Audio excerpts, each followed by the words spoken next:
Bạn từng nhìn thấy bầu trời đổi màu và có cảm giác bất an mà không rõ vì sao chưa? Một cảm giác âm ỉ trong lòng, như thể có điều gì đó đang đến, nhưng bạn không thể gọi tên nó. Ngày 12 tháng 6 năm 2025, Ibaraki, Nhật Bản. Một đám mây khổng lồ xuất hiện. Nhưng nó không trôi, mà cuộn trào như một cơn sóng. Không phải sóng trên mặt biển, mà là sóng trên bầu trời. Từ phía chân trời, từng lớp mây uốn lượn dày đặc như đang gầm gào trong im lặng, nuốt chửng ánh sáng, phủ bóng lên toàn bộ thành phố. Người ta gọi nó bằng một cái tên chưa từng nghe đến ngoài sách khí tượng, mây sóng thần. Chỉ trong vài phút, hình ảnh lan khắp mạng xã hội Nhật Bản, kèm theo một câu hỏi lặng lẽ nhưng lạnh người. Động đất sắp đến sao? Người mẹ đang dắt con đi học, khựng lại giữa phố. Cậu bé níu tay mẹ thì thầm. Mẹ ơi, trời sắp đổ xuống đầu mình hả? Kỳ lạ thay, hàng ngàn người khác cũng cảm thấy điều tương tự. Không ai giải thích được tại sao, nhưng ai cũng sợ. Và rồi, chỉ 3 ngày sau, mặt đất rung chuyển. Phải chăng bầu trời đang thì thầm một lời cảnh báo? Phải chăng có những tín hiệu sớm hơn mọi thiết bị hiện đại, nhưng chỉ ai đủ nhạy mới nhận ra? Trong video hôm nay, chúng ta sẽ cùng phân tích 3 vấn đề then chốt. Sự thật về loại mây kỳ lạ Undulatus Astratus, dấu hiệu khí tượng hay, điểm báo từ lòng đất. Vì sao hiện tượng mây là rồi động đất đang buộc các nhà khoa học ở Nhật, Nga, Mỹ phải nhìn lại mô hình cảnh báo thiên tai? Và quan trọng nhất, liệu bản năng sinh tồn nguyên thủy trong con người, từng cứu hàng triệu sinh mạng thời cổ đại, có đang bị lãng quên giữa thời đại của cảm biến và dữ liệu? Nếu bạn từng có lần nhìn lên trời và bất giác thấy lạnh sống lưng, hãy để lại một dòng "Tôi cũng vậy". Vì trong khoảnh khắc đó, bạn có thể đang lắng nghe một ngôn ngữ rất cổ xưa, ngôn ngữ của trái đất.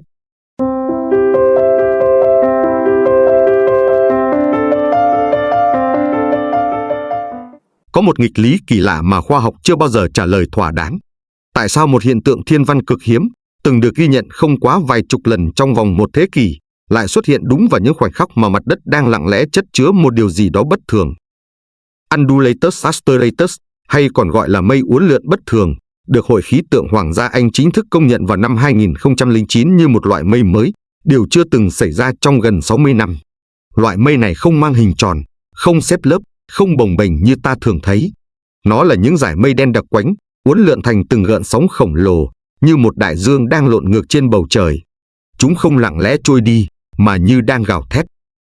Người ta từng nhìn thấy chúng ở Nebraska, Hoa Kỳ, một lần khác là ở Normandy, Pháp. Nhưng không ở đâu, nó lại khiến cả một cộng đồng hoảng hốt và run rẩy như tại Ibaraki, Nhật Bản, cái vùng đất vốn đã quá quen với những trận rung chấn nhưng lại chưa bao giờ quen với linh cảm. Ngày hôm đó, ảnh vệ tinh ghi nhận một đợt rối loạn khí quyển lớn phía Đông Thái Bình Dương. Gió tầng cao bất ngờ đổi hướng, độ ẩm tầng trung tăng bất thường trong vòng 2 tiếng, và một luồng khí nóng đột ngột được ghi nhận đang len lỏi từ dưới lên. Nhưng điều kỳ lạ nhất là tất cả các yếu tố này đều không đi kèm với một cơn bão hay xoáy thuận nào. Nói cách khác, không có nguyên nhân rõ ràng nào lý giải vì sao mây Undulatus Astratus lại xuất hiện. Một nhà khí tượng học kỳ cựu người Nhật, ông Junji Nakamura, từng viết trên blog cá nhân của mình một câu khiến nhiều người rùng mình. Mỗi lần Undulatus xuất hiện, trong vòng một tuần sau đó, Nhật Bản đều có địa chấn, nhẹ thì 3 độ, nặng thì hơn 6. Câu nói ấy không dựa vào bằng chứng khoa học, nhưng dựa vào một dữ liệu rất cũ, ký ức. Và điều mà ít ai biết là, chính ông Nakamura, vào năm 2016, đã từng gửi một báo cáo nội bộ lên Viện Khí tượng Nhật Bản, đề xuất nên lập riêng một nhánh nghiên cứu về mối liên hệ giữa mây bất thường và rung chấn địa tầng. Bản đề xuất bị từ chối. Lý do, không có bằng chứng lặp lại đủ 3 lần. Nhưng chỉ 4 tháng sau, trận động đất ở Kumamoto xảy ra, và trên toàn bộ camera giao thông thành phố, người ta ghi lại được cảnh tượng những vệt mây uốn lượn kéo qua bầu trời vào rạng sáng. Bạn sẽ không tin điều xảy ra sau đó. Khi Nakamura quyết định nghỉ hưu, ông đã để lại trong ngăn bàn một tập hồ sơ tự nghiên cứu kéo dài 12 năm, thống kê hơn 19 lần mây Undulatus xuất hiện tại Nhật và đối chiếu với các rung chấn dưới lòng đất. Tỷ lệ trùng khớp lên tới 78%. Nhưng vì không phải nghiên cứu chính thống, tài liệu đó mãi nằm trong một ngăn tủ, cho đến khi báo chí Nhật tìm lại sau Ibaraki 2025. Câu hỏi lớn được đặt ra là, liệu đây chỉ là một hiện tượng khí quyển đơn thuần, hay là phản ứng của bầu trời trước một cú dạn vỡ âm thầm từ lòng đất? Giống như việc bạn không thấy tia điện, nhưng nghe thấy tiếng sấm, không thấy dao động, nhưng nhìn thấy mây xoắn. Trong vật lý hiện đại, có một lý thuyết tên là tầng phản hồi khí quyển. Khi lòng đất tích tụ quá nhiều năng lượng, nó không chỉ phát ra sóng địa chấn, mà còn phát ra sóng điện từ tần số thấp. Những sóng này có thể ảnh hưởng đến sự hình thành của các lớp mây trên cao, làm thay đổi hình dạng, màu sắc và thậm chí là mật độ của chúng. Điều này chưa được chứng minh hoàn toàn, nhưng cũng chưa ai dám bác bỏ dứt khoát. Bởi lẽ, ngay chính trong vật lý lượng tử, người ta đã từng chứng minh rằng một hạt photon cũng có thể thay đổi khi có người quan sát. Vậy thì tại sao lòng đất không thể gửi tín hiệu lên mây trước khi nó chuyển mình? Nếu bạn hỏi tôi, đó có phải là một dấu hiệu cảnh báo, tôi sẽ không vội gật đầu, nhưng tôi sẽ không dám lắc đầu. Vì tôi tin, thiên nhiên luôn nói trước khi nổi giận, chỉ là con người đã quên cách lắng nghe. Và đây là lý do tại sao điều này có thể thay đổi hoàn toàn cách chúng ta cảnh báo trước thảm họa trong tương lai. Nếu ta biết đặt nghi vấn với mỗi đám mây dị thường, không phải bằng nỗi sợ, mà bằng sự quan sát. Bạn nghĩ sao? Mây ấy, đẹp đến rùng mình, là món quà của tự nhiên, hay là lời thì thầm cuối cùng trước khi đất chuyển mình? Bạn nghĩ đó là mây bình thường, hay tín hiệu khác thường? Từ câu hỏi ấy, hãy cùng tôi bước sâu hơn vào những chuyện đã từng xảy ra ngay sau khi bầu trời dị thường ấy tan biến.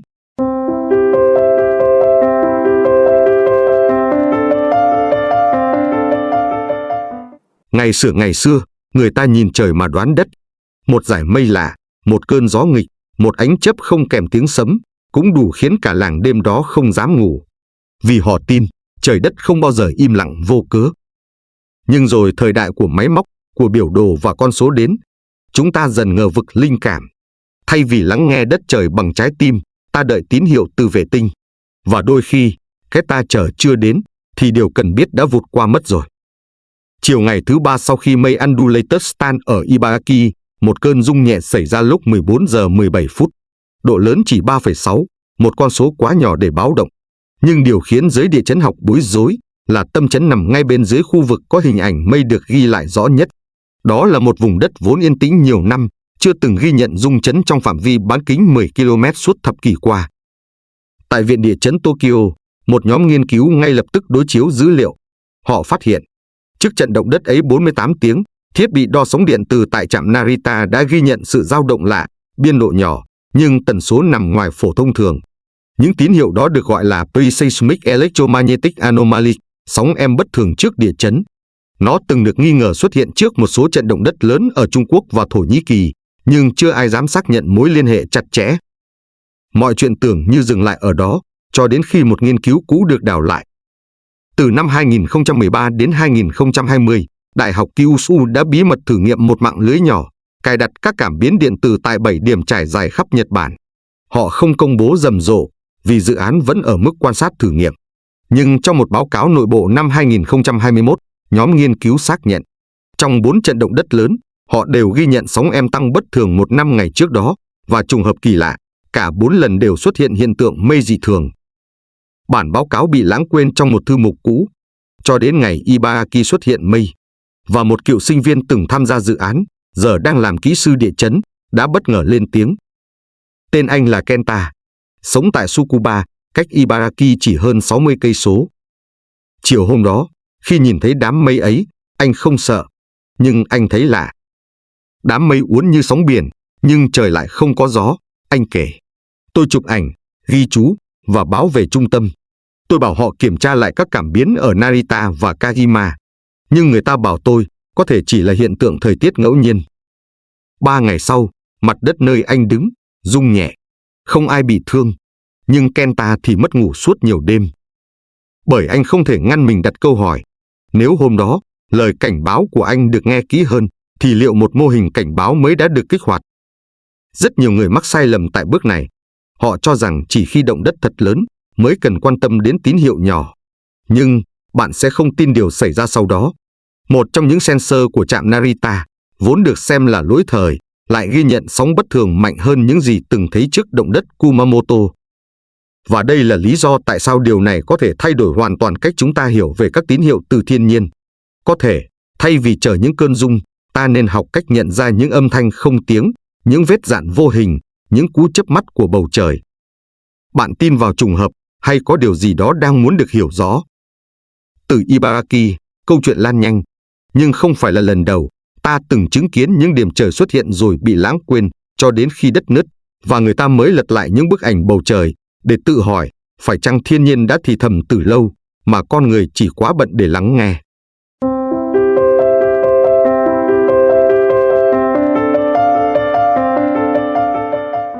Có ánh sáng phát ra từ đất, nghe có vẻ như chuyện trong phim giả tưởng. Nhưng vào một đêm đầu tháng 9 năm 2017, tại ngoại ô thành phố Mexico, giữa lúc lòng đất bắt đầu rung lên vì một trận động đất mạnh 8,1 độ, hàng trăm người ngẩng đầu nhìn thấy một luồng ánh sáng màu xanh lam chớp nháy dữ dội trên bầu trời, như thể một tia sét bị mắc kẹt trong đám mây. Không có mưa, không có bão, chỉ có ánh sáng và nỗi hoảng loạn. Đó không phải là lần đầu, và kỳ lạ thay, cũng không phải lần cuối. Tại Fukushima, năm 2011, trong trận động đất lịch sử 9,0 độ Richter, dẫn đến thảm họa hạt nhân tồi tệ nhất lịch sử Nhật, một số nhân chứng kể lại, ngay trước khi mặt đất nứt toác, họ thấy ánh sáng chớp lên như ma chơi, không phát ra tiếng, không có hướng đi, nhưng dọi vào lòng người cảm giác bất an đến lạnh sống lưng. Hiện tượng này, trong giới khoa học, được gọi là earthquake light, ánh sáng địa chấn, và điều bất ngờ là nó có thật. Năm 2016, nhóm nghiên cứu của Đại học Cornell, Hoa Kỳ, công bố một phân tích tổng hợp từ hơn 65 vụ động đất lớn trên toàn cầu, trong đó có đến 80% các trường hợp earthquake light được ghi nhận là hoàn toàn không thể giải thích theo các hiện tượng điện khí thông thường. Tức là, ánh sáng ấy không phải sấm sét, không phải từ các đường dây điện bị đứt, càng không phải từ các nguồn nhân tạo. Nó phát ra từ lòng đất. Nhưng bạn sẽ không tin điều họ phát hiện sau đó. Dưới điều kiện áp lực cực lớn, như khi hai mảng kiến tạo ma sát và chuẩn bị đứt gãy, các khoáng chất trong đá, đặc biệt là đá chứa quartz, có thể tạo ra dòng điện. Nếu tầng đá bị nứt nhanh và đủ mạnh, điện tích tích tụ đủ sẽ phóng thích lên bề mặt, va chạm với phân tử trong không khí, tạo ra ánh sáng. Cái đáng sợ là hiện tượng này thường xảy ra trước khi động đất được cảm nhận. Nhưng có một điều ít ai biết là ngay tại Việt Nam, chuyện ấy cũng từng xảy ra. Cuối năm 2001, tại huyện Điện Biên Đông, sau một tuần mưa dầm liên tục, trời quang đột ngột. Đêm đó, một nhóm người dân đi rừng trở về kể lại đã thấy một thứ ánh sáng lập lòe xanh biếc như đom đóm khổng lồ. Nhưng nó không bay, không nhấp nháy, mà đứng yên giữa rừng già. Họ nghĩ là ảo giác. Nhưng 3 ngày sau, khu vực ấy hứng một trận động đất mạnh 5,3 độ, làm rung chuyển cả khu vực biên giới. Không có nghiên cứu nào được thực hiện, không có máy đo sóng điện. Nhưng người dân bản địa đến nay vẫn gọi khu vực ấy là đồi ánh sáng ma. Bạn sẽ nghĩ đó là ngẫu nhiên, nhưng rồi bạn sẽ phải hỏi lại, vì sao những người sống gần đất nhất, rừng nhất lại là những người đầu tiên cảnh báo điều đang đến gần. Rất nhiều người mắc sai lầm tại bước này. Họ chờ một báo cáo chính thức, một con số rõ ràng. Nhưng sự thật là, thứ báo động đầu tiên đôi khi không phải tiếng còi, mà là ánh sáng lập lòe trên nền trời không tiếng. Và đây là lý do vì sao điều này có thể thay đổi hoàn toàn cách chúng ta nhìn nhận thiên tai. Không phải thứ gì nhìn thấy được cũng là thật, và không phải thứ gì chưa giải thích được là không có. Nếu bạn từng thấy ánh sáng lạ trước thiên tai, đừng xem thường. Hãy để lại câu chuyện của bạn, vì biết đâu, đó chính là mảnh ghép còn thiếu của một hệ thống cảnh báo đang chờ hoàn thiện. Từ câu chuyện về ánh sáng, ta bước vào một vùng rung động khác, một thế giới của âm thanh không dành cho đôi tai bình thường, nơi có những tín hiệu mà chỉ một số người mới nghe thấy được.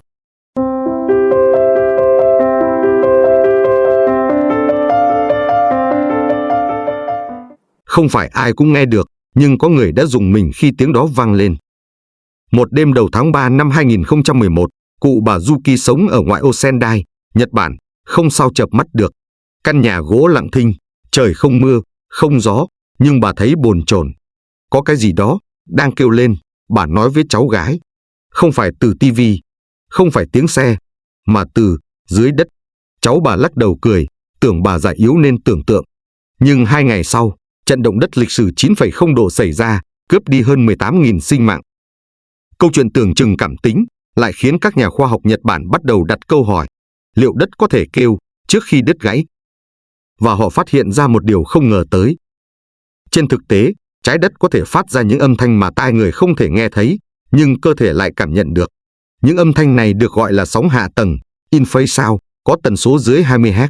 Tai người bình thường không thu nhận được, nhưng các thiết bị thu sóng âm nhạy, như những cảm biến đặt ở dãy Alps, Pháp hay Viện Nghiên cứu Địa chấn California, từng ghi nhận sóng này trước khi xảy ra các trận động đất lớn. nhưng bạn sẽ không tin được cách chúng xuất hiện.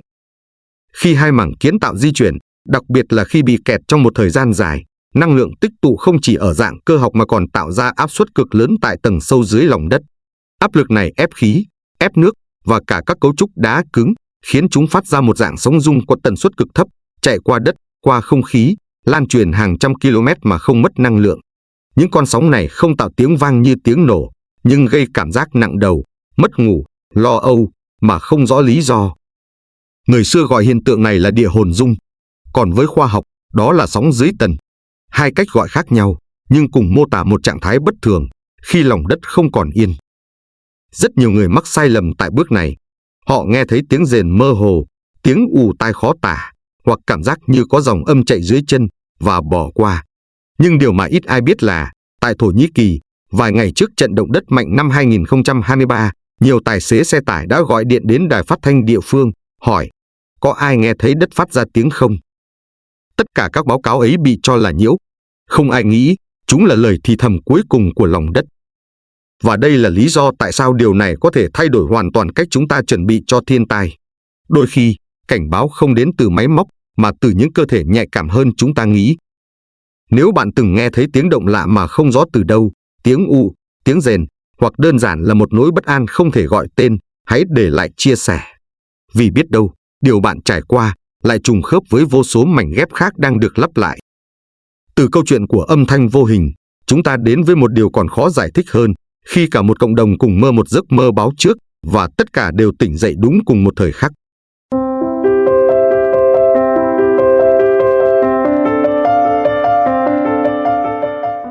Không phải ai cũng nghe được, nhưng có người lại cảm thấy, ngay cả khi mọi thiết bị vẫn im lặng. Vào một buổi sáng đầu đông, tại vùng núi Kyushu, ông Hiyoshi, một giáo viên tiểu học đã về hưu, đang cùng học sinh quan sát những cánh chim lượn trên nền trời xám. Trên tay ông là một tấm bảng gỗ cũ kỹ, ghi lại những mẫu mây kỳ lạ, cách bay của chim sẻ và hướng chuyển động của gió vào những ngày có địa chấn. Ông không gọi đó là dự báo, mà là một môn học cổ xưa, nghệ thuật đọc trời. Và học sinh của ông, thay vì lướt mạng, lại chăm chú nhìn trời như những người thám hiểm đang lần theo dấu vết. Bởi họ biết rằng, có khi, sự sống còn bắt đầu từ một cái nhìn khác đi. Người dân Nhật Bản không sinh ra đã biết sợ động đất. Họ học cách tồn tại từ những mất mát đời trước.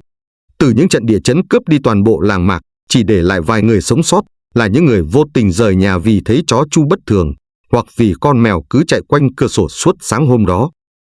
Bạn sẽ không tin điều xảy ra sau đó. Ở Kobe, năm 1995, vài giờ trước khi thành phố rung chuyển, rất nhiều người cao tuổi ở quận Nara đã cảnh báo. Chim bay sát mặt đất quá, bầy quạ di chuyển không theo hướng. Nhưng những cảnh báo ấy bị xem là mê tín, vì hệ thống cảnh báo sớm chưa phát hiện gì. Kết quả là hàng nghìn người thiệt mạng trong vài phút. Nhưng có một điều ít ai nhắc tới. Một nhóm nhỏ trong cộng đồng nông thôn Kobe, những người già sống ven rừng, đã thoát nạn. Vì họ tin vào cảm giác của chính mình. Họ chuẩn bị sẵn thực phẩm, để sẵn đèn pin và rời khỏi nhà khi trời còn chưa sáng. Từ đó, ở nhiều vùng quê Nhật, trẻ em được dạy cách nhìn bầu trời. Không chỉ để đoán mưa, mà để đọc những biến động nhỏ nhất. Từ hình dạng mây đầu rồng cho đến chuyển động bất thường của côn trùng. Không phải ai cũng tin, nhưng ai từng sống sót đều nhớ. Và đây là lý do tại sao điều này có thể thay đổi hoàn toàn cách ta nhìn về chữ linh cảm. Vì trong thế giới hiện đại, chúng ta học cách lắng nghe máy móc. Nhưng trong văn hóa của Nhật Bản, người ta học cách lắng nghe thiên nhiên, như một người bạn già đang thì thầm lời cảnh báo. Một nghiên cứu tại Đại học Tohoku từng thu thập hơn 1.200 ghi chép dân gian Nhật từ thế kỷ 18 đến nay. Kết quả gây sốc. Trong 63% các trường hợp động đất lớn, người dân ghi nhận hiện tượng động vật thay đổi hành vi vài ngày trước khi rung chuyển xảy ra. Một con số không thể chỉ là ngẫu nhiên. Bạn có ông bà từng dặn rằng, trời đục thế này là sắp có chuyện. Hoặc, con mèo mà nằm co ở góc bếp suốt ngày thì đêm nay lạnh lắm đấy. Những câu nói tưởng đơn giản, lại là những di sản sinh tồn được đúc kết từ nghìn đời lắng nghe thế giới bằng trực giác. Rất nhiều người mắc sai lầm tại bước này, khi xem những câu nói ấy là chuyện cũ kỹ. Nhưng điều mà ít ai biết là, đôi khi, chính những câu cổ hủ ấy lại cứu được một mạng người. Và nếu bạn vẫn còn hoài nghi, hãy thử một lần quan sát khi gió đổi chiều, hoặc khi con chó nhà bạn đột nhiên chu vào khoảng không vô định. Biết đâu, bạn sẽ cảm nhận được điều mà máy móc không bao giờ đo được. Từ Nhật Bản, nơi linh cảm được trân quý, chúng chúng ta trở về Việt Nam, nơi mà tổ tiên cũng từng biết cách lắng nghe đất trời, trước cả khi có bản đồ hay dự báo.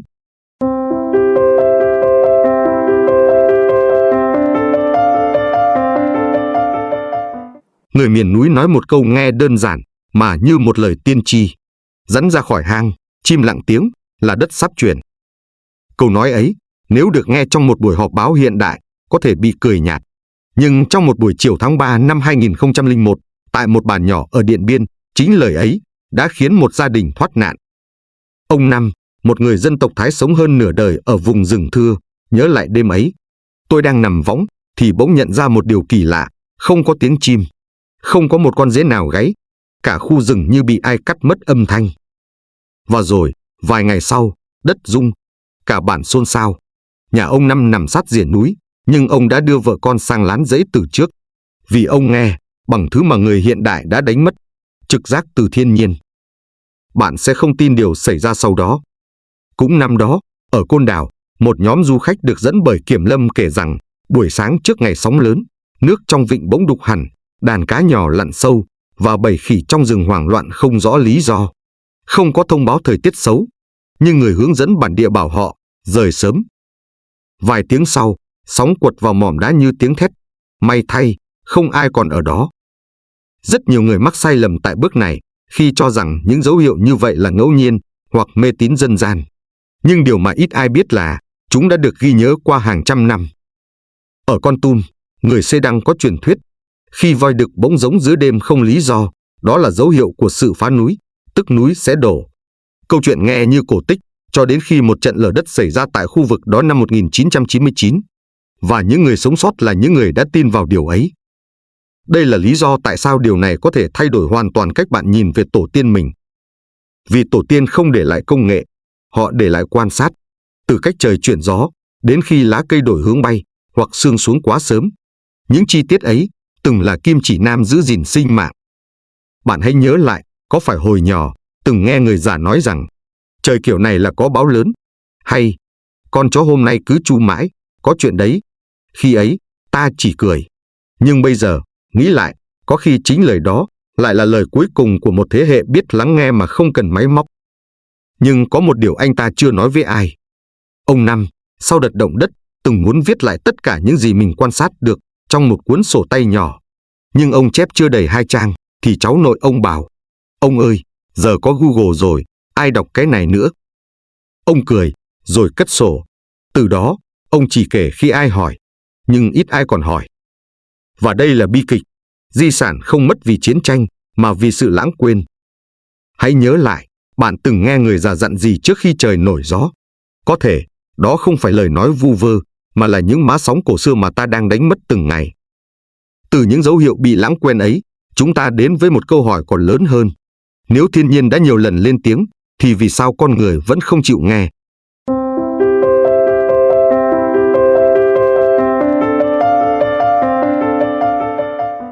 Thiên nhiên không bao giờ nổi giận mà không nói trước. Nhưng để nghe được, bạn phải đủ tĩnh. Ở một vùng quê gần ven biển Thanh Hóa, người dân vẫn còn truyền nhau câu chuyện về buổi chiều năm 1983. Trời không mưa, không dông, nhưng trên bầu trời xuất hiện những dải mây kỳ lạ. Không phải mây dông, không phải sương mù, mà là một chuỗi dải như lụa mỏng, xếp song song, trải đều trên nền trời như vết gợn của mặt hồ vừa bị nắm đá. Một cụ ông khi ấy đã nói, lạ quá, trước giờ chỉ thấy mây kiểu này ở vùng núi sâu, có gì đó sai sai. Chỉ vài ngày sau, đất nứt, một phần chân đê lở.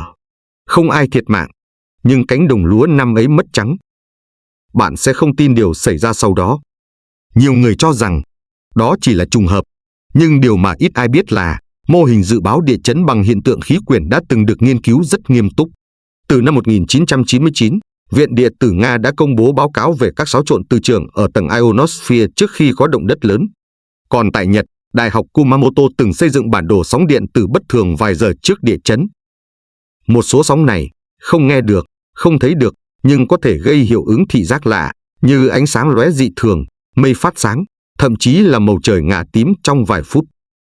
Câu hỏi là, nếu những dấu hiệu ấy đã được ghi nhận hàng chục lần, tại sao nó vẫn bị xem là không liên quan? Có lẽ vì con người hiện đại đã chọn tin vào dữ liệu hơn là trực giác. Nhưng có một điều anh ta chưa nói với ai. Tôi từng phỏng vấn một giáo sư về hưu, nguyên giảng viên vật lý khí quyển tại Sài Gòn. Ông kể, cách đây gần 20 năm, ông cùng nhóm sinh viên từng ghi nhận một dạng mây đối lưu kỳ lạ ở miền Trung trước trận động đất ở Lào gây rung chuyển cả dãy Trường Sơn. Mây đó xuất hiện 2 lần, rồi biến mất. Lần thứ 3 quay lại đúng vào hôm trước khi mặt đất chuyển mình. Ông đã ghi chép lại, đầy đủ, nhưng khi gửi báo cáo cho một tạp chí trong nước, ông nhận được hồi âm. Chúng tôi không đăng bài liên quan đến mê tín. Và thế là, một tín hiệu sống còn, có thể cứu hàng trăm người, bị xếp lại vào ngăn kéo im lặng. Rất nhiều người mắc sai lầm tại bước này, khi xem thiên nhiên là hỗn loạn thay vì có trật tự riêng. Nhưng bạn thử nghĩ xem, nếu một người cứ gõ cửa 3 lần trước khi bước vào, thì trái đất, trước khi động đất, chẳng lẽ lại không báo trước? Có thể là qua mây, qua tiếng gió, qua ánh sáng bỗng nhòe đi không lý do. Và đây là lý do tại sao điều này có thể thay đổi hoàn toàn cuộc sống của bạn. Nếu bạn có con, hãy dạy chúng quan sát mây. Không cần phải trở thành nhà khoa học. Chỉ cần trở lại làm một người từng ngước nhìn trời bằng tất cả sự tò mò của một đứa trẻ. Vì đôi khi, cái ta gọi là mê tín hôm nay lại chính là khoa học của ngày mai. Từ câu chuyện về những tín hiệu bị bỏ quên ấy, một câu hỏi lớn dần hiện lên. Phải chăng, càng hiện đại, con người càng quên mất cách lắng nghe chính nơi mình đang sống?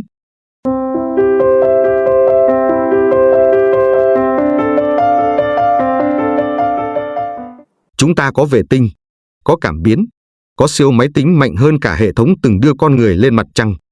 Và chúng ta vẫn hoảng loạn. Mỗi khi mặt đất rung lên, mỗi khi sóng biển rút bất thường, mỗi khi có tiếng rít trong lòng đất vọng lên như tiếng kèn cảnh báo từ một nơi vô hình. Và kể cả khi mọi thiết bị đều chưa kịp báo động, vẫn có ai đó, một người rất bình thường, thốt lên, có gì đó sai sai. Chuyện xảy ra vào năm 2016 tại Ibaraki, Nhật Bản. Đó là một sáng tháng 4, trời đẹp, trời không gió. Bầu trời trong, nhưng những đám mây trên cao xếp thành hình lạ. Không phải theo lớp, không phải rải rác, mà kéo thành từng sợi, như bị ai đó rút chỉ ra từ nền trời. Một cụ bà, sống gần rừng, nói với cháu, nhìn mây kìa, giống hồi năm 2011 quá. Cậu bé hỏi, 2011 là năm nào? Bà chỉ đáp, năm sóng thần đến. Bạn sẽ không tin điều xảy ra sau đó. Chỉ một ngày sau, động đất xảy ra gần ngoài khơi Ibaraki. Không gây sóng thần, không gây thương vong. Nhưng với bà cụ, mây đã nói chuyện trước rồi. Và đây là nghịch lý mà chúng ta đang sống cùng. Chúng ta càng hiện đại, càng mất đi thứ kết nối nguyên sơ nhất, cảm nhận. Chúng ta sống trong bảng tính, tin vào biểu đồ, đo nỗi sợ bằng thước đo địa chấn. Nhưng không còn biết lắng nghe rừng yên, không còn hiểu sự im lặng bất thường của bầy chim, không còn thắc mắc vì sao lũ chó quanh làng lại cùng lúc sủa lên khi trời vẫn yên bình. Mọi chuyện tưởng như đã được khoa học thay thế, cho đến khi một sự thật trần trụi hiện ra. Dù công nghệ có tinh vi đến đâu, nó vẫn chạy sau thiên nhiên một bước. Bởi vì, cảm biến chỉ hoạt động sau khi có dữ liệu. Còn linh cảm lại xuất hiện ngay trước khi mọi thứ bắt đầu. Nhưng điều mà ít ai biết là, cảm xúc không chỉ là bản năng, nó là một công cụ sinh tồn. Một khả năng được mài giũa qua hàng nghìn năm sống chung với sấm chớp, đất nứt và sóng cuộn. Rất nhiều người mắc sai lầm tại bước này. Họ tưởng rằng trực giác là mơ hồ. Nhưng nếu ta hiểu trực giác không phải là cảm xúc nhất thời, mà là kết quả của sự lắng nghe thiên nhiên, tích lũy trải nghiệm, thì nó chẳng thua gì máy đo rung động, chỉ khác là nó không phát ra tiếng bíp. Và đây là lý do tại sao điều này có thể thay đổi hoàn toàn cách bạn sống. Hãy tự hỏi, bạn đang sống theo dữ liệu hay còn giữ được cảm nhận riêng? Một người sống ở Côn Đảo kể lại, trước một trận rung lắc nhẹ vài năm trước, không ai báo trước điều gì.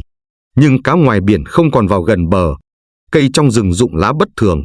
Và sáng hôm đó, mặt trời mọc, không có chim hót.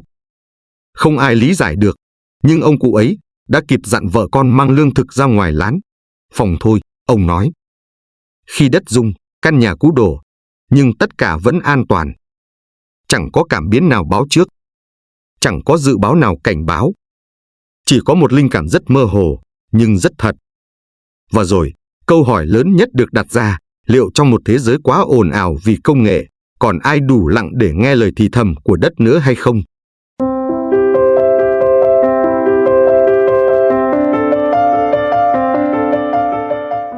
Nếu một đám mây khiến hàng nghìn người dừng lại nhìn, rồi rùng mình, thì đó không còn là một đám mây bình thường nữa. Một buổi chiều cuối tháng 5, tại ngoại ô Kyoto, trên bầu trời đột nhiên xuất hiện một mảng mây đỏ rực, rìa tua tủa như ngọn lửa, trôi lững lờ giữa tầng khí mỏng. Đám trẻ con ngẩn ra nhìn. Một người đàn ông trung niên vội lấy điện thoại quay lại, đăng lên mạng với dòng chữ: "Không hiểu sao, thấy lo." Chưa đầy 48 giờ sau, một trận động đất mạnh 5,9 độ xảy ra ngay phía tây thành phố. Bạn sẽ không tin điều xảy ra sau đó. Dưới phần bình luận của đoạn clip ấy, hàng trăm người Nhật viết cùng một ý: "Tôi đã thấy nó, và tôi cũng cảm thấy có gì đó bất an." Có người nói họ không thể ngủ được đêm đó. Có người kể chó trong nhà tru suốt từ lúc mây xuất hiện. Nhưng điều mà ít ai hỏi là, nếu những hiện tượng đó là thật, vậy tại sao nhân loại không tạo ra một hệ thống cảnh báo mới? Không chỉ dựa vào máy móc, mà kết hợp cả khoa học, trí tuệ nhân tạo và cảm nhận dân gian. Rất nhiều người mắc sai lầm tại bước này.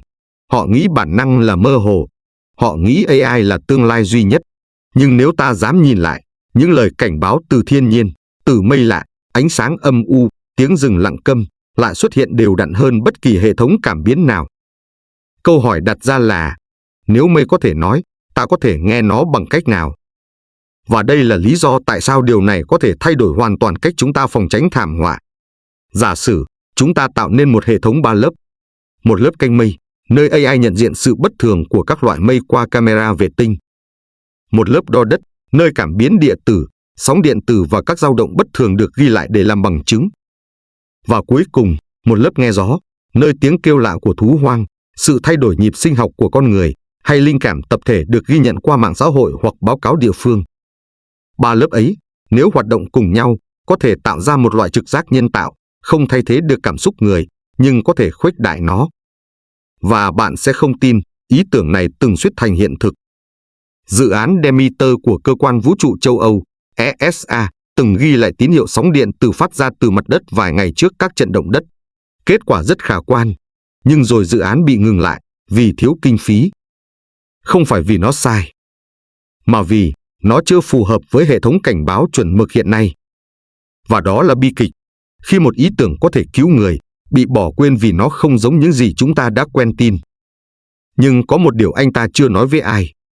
Một giáo sư về hưu, từng tham gia nhóm nghiên cứu Demeter, đã kể lại rằng, nếu mây lạ xuất hiện đủ 3 lần, kèm theo sóng âm bất thường và động vật chuyển vùng, thì tôi không chờ đợi thêm phép đo nào nữa. Tôi đi khỏi khu đó ngay. Bạn sẽ không tin điều xảy ra sau đó. Năm 2021, giáo sư ấy sống ở Hy Lạp.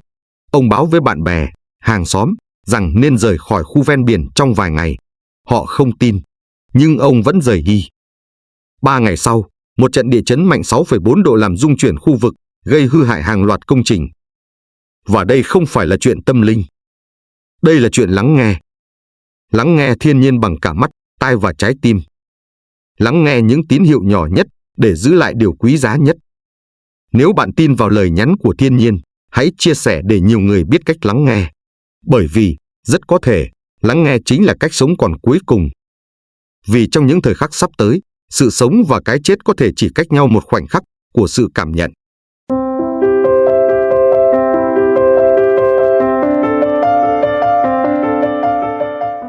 Có thể, không phải mọi đám mây kỳ lạ đều là điềm báo. Có thể, có những hiện tượng chỉ đơn thuần là đẹp, là hiếm, là ngẫu nhiên. Nhưng điều đó không có nghĩa rằng tất cả đều vô nghĩa. Trong đời sống hiện đại, ta quen nhìn mọi thứ qua camera, đọc mọi dự báo qua con số, rồi ngủ quên trong niềm tin rằng nếu có điều gì xảy ra, sẽ có hệ thống báo trước. Nhưng trái đất chưa bao giờ dùng tiếng còi hụ để nói với con người rằng nó sắp rung chuyển. Thiên nhiên không la hét, không đánh tiếng. Nó chỉ lặng lẽ thay đổi và chờ xem có ai còn đủ tỉnh táo để nhận ra. Tôi vẫn nhớ lần đầu tiên nhìn thấy một đám mây như vậy. Năm đó, tôi về quê vợ ở Quảng Trị. Trên cánh đồng chiều, bỗng dưng trời nhuộm tím. Mây cuộn lên từng lớp như vải gấm bị vò nát. Tôi ngẩn người nhìn, chẳng hiểu tại sao, chỉ thấy tim bỗng lạnh đi một nhịp. Hôm sau, miền Trung đón một trận lũ bất thường. Khi đó, không ai nói gì về đám mây, không ai nhắc lại. Nhưng tôi thì không quên được. Bởi tôi tin, thiên nhiên vẫn luôn thì thầm, chỉ là con người đã ngừng lắng nghe. Và nếu bạn từng thấy, từng cảm, hay từng nghi ngờ có điều gì đó bất thường trước khi một biến cố xảy ra, hãy để lại bình luận. Tôi cũng vậy. Bởi rất có thể, điều bạn thấy sẽ cứu sống một ai đó. Giữa một thế giới biến động, chọn tỉnh thức thay vì thờ ơ. Bởi lắng nghe không cần lý do, tin vào trực giác không phải là yếu đuối. Đó là một dạng trí tuệ cổ xưa nhất mà tổ tiên chúng ta từng dựa vào để sống sót qua hàng ngàn năm biến đổi. Nếu bạn thấy video này có ý nghĩa, hãy nhấn thích, đăng ký kênh Bí mật Nhân Quả và chia sẻ để lan tỏa tinh hoa triết lý. Không chỉ để biết thêm một điều, mà để cùng nhau khơi lại bản năng đã bị quên lãng. Và nếu bạn nghĩ câu chuyện này đã hết, bạn chưa từng nghe về những ánh sáng kỳ lạ xuất hiện đồng thời tại Indonesia khi lòng đất còn chưa kịp nứt ra. Câu hỏi là, đó chỉ là ánh sáng hay là lời cảnh báo cuối cùng?